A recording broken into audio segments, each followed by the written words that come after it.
Good. Questions? We watch Bernardo Green out there, and sometimes he's on the right side, sometimes he's on the left, sometimes he's in the nickel. Are you impressed by what he's been able to digest to this point? Absolutely. I mean, it's been a process, but he's gotten better every day. Being, like I said, even when we talk about Demo, being able to go inside and outside, that's tough to do as a rookie. But he puts the work in, and you've seen that with a lot of our rookies. Just the way that they can excel this quickly, you can tell they're putting the time in. We got guys that are serious, they care, they're putting the extra time in, and they did it over the time off too. That's why when they come back, and not only did they retain stuff, but you saw some increase in, how they're improving.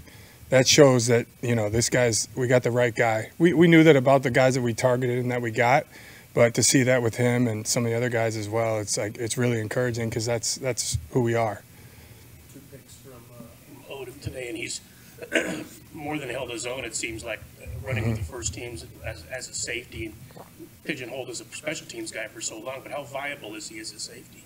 I mean, he's a football player, Like I said, he really did well last year during this time as well, and he's just, as far as improving at the safety spot, I mean, he has all the tools. He's just continued to, feel comfortable in the system to where, again, he can play fast, and he made a correction today about being in the post from the other day when they got an explosive. So that was cool to see that it's not just the ability, it's the comfort, able to make corrections and still go make the play because he is aggressive, and he'll tell you he's not going to drop the ball. So, he's not just a special teamer, he's a football player, and it translates, and he's doing well.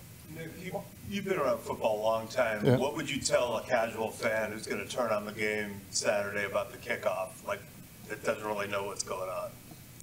What do you mean? Like, how would you explain it to someone who hasn't been paying attention, hey, the kickoff's going to look a little different now?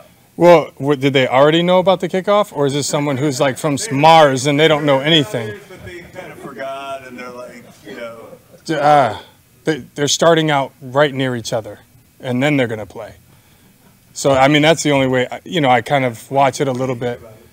I think it's interesting. I mean, a lot of my career was on special teams. So for me, not only were you were kicking off, you were at the 30, and they could double team, and they had wedges. So I would hit doubles and wedges all the time. So it's I'm kind of dang, they don't have to hit wedges. They don't know what it's like to hit 2 linemen that are 4 guys running next to each other. So I'm kind of old school in that thought, but I also, neck and, head and all that stuff to where I think it's okay, that's not smart, just spearheading into 4 O-linemen or 2 fullbacks. And so the purist part of me still loves them. Sometimes, man, let's go to the 30.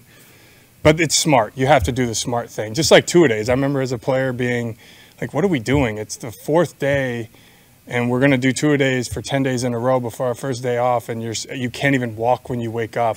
And I'm I have 2 practices today? What are we doing? So you always hear the guys before me even had it worse. So I think it's just the progress of how smart the NFL is with the ownership and just the competition committee. And, they know what they're doing. I think with, how they're dealing with how we practice and how it translates to the games, like the kickoff. So I think if someone knew about it, they would just, hey, they're going to be a little bit closer, and now they're going to hit just tackling guys. You can't use your head, over and, pulling people down with the horse collar and stuff like that. It just, the game's changed, but it's still violent. That's what I want us to realize. No matter what, no matter how the rules change, we still have to play in a violent way, just safe and legal. Is there less risk? Do you think there's less risk with the guys so close together? And if so, could you put 2 linemen together? Oh, I don't know all those rules. I mean, I think that's why they did it. I think you're taking out the high-speed collision. What I was talking about back then, it was 40 yards of sprinting into somebody, just how you have to hit people and, with the receivers, how they're protected, how quarterbacks are protected. You could talk to some of those old school guys about, going over the middle and taking some of the shots that Jerry Rice and those guys had to take. And, some of these quarterbacks, you hear them bring that stuff up too. But, it's making the game safer and it's protecting people. So I think that's right for the players. Nick, you got great corner depth. I thought Womack had a good practice today. He did.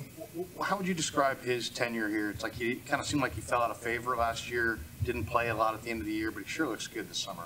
He's played consistent. That's the main thing, is just keeping him consistent. He's worked hard. He improved over the offseason, and he's been consistent. That's the good thing. Continue to improve and challenging him, and so far he's met the challenge. So I'm just excited for all these guys to see him play in the game. No one person in particular. We're getting to go in a game, play against someone else coming up, and let's see, who competes. You've got a new front four with Bosa, Hargrave, Floyd, and Collins. It seems like they're getting stronger and stronger the more you practice. What are you seeing out of that front four? It's exciting. They're dynamic guys. They're really starting to work together well with some of the games and how they rush, but they're all so explosive. They all have such experience. They all have production. I mean, it's a cool group, and then even our guys behind them too. We've got guys that work and can rush, get to the quarterback, but also play the run game because you got to earn the right to get those pass rushes. He'd be open to dropping in coverage if you guys utilize 3-4 a bit more. What's your perspective on that, and do you think that's something you will end up using a bit more this season? No, I mean, it's just you do what you need to win the game, and sometimes that happens. We've done it in the past. He's had to drop if something dictates it based on formation or call, then it can happen. I mean, you want him rushing. It's Nick, but, it can happen. It's just football. Getting back to the secondary, obviously they were able to force multiple interceptions there toward the end.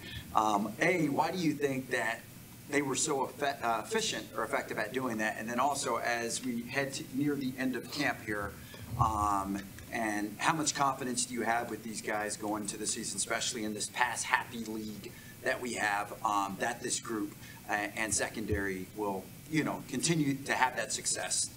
I just like that they compete, and they've improved every day, and we're being disruptive. But it also, again, it's rushing coverage working together. I think a lot of times most of the drills we do are team periods. So you've got people around the quarterback, and sometimes it's, coverage forcing a sack, or he's got to take an extra hitch, or there's someone around, he's got to slide in the pocket. I think it's just the main thing, our guys working hard on the details. That's what we've really focused on this offseason and this training camp is just how much better can we get? How can we fix every minute detail? They all take coaching. They love it. They're studs about it. They hold each other accountable, and they compete and try and finish everything. He's talked a lot about trying to adapt to this style, the Chris Kacerek style of just getting after the quarterback. How do you see the new guys that have been here, like Yeturgos Matos, adjusting to that just go after the quarterback mindset?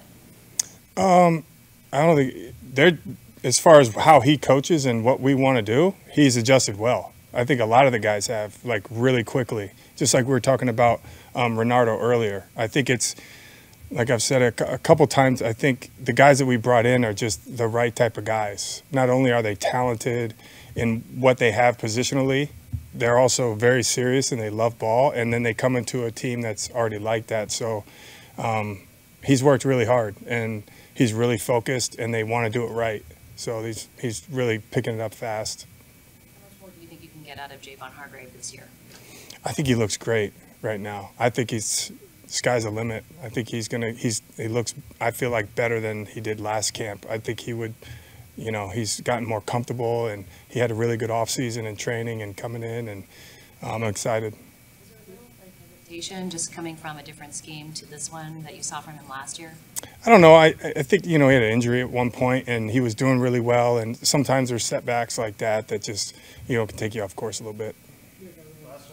You're not coaching him, but there's a fair amount of buzz around the way Debo's coming to camp. Say that again? I realize he's not your guy on defense, but there's a fair amount of buzz about how Debo's coming to camp and kind of set the tone. Just as a football coach, do you notice? Absolutely. This looks like Debo? The first day I saw him when he came back, I almost didn't recognize. I was like, "Dang, dude, you're in really good shape." He came back in not a knock. I mean, it's like he looks great and he's moving great, and he's Debo. He's a weapon anyway, but he's been looking really good. All right. Thank you guys. Thanks. Thanks.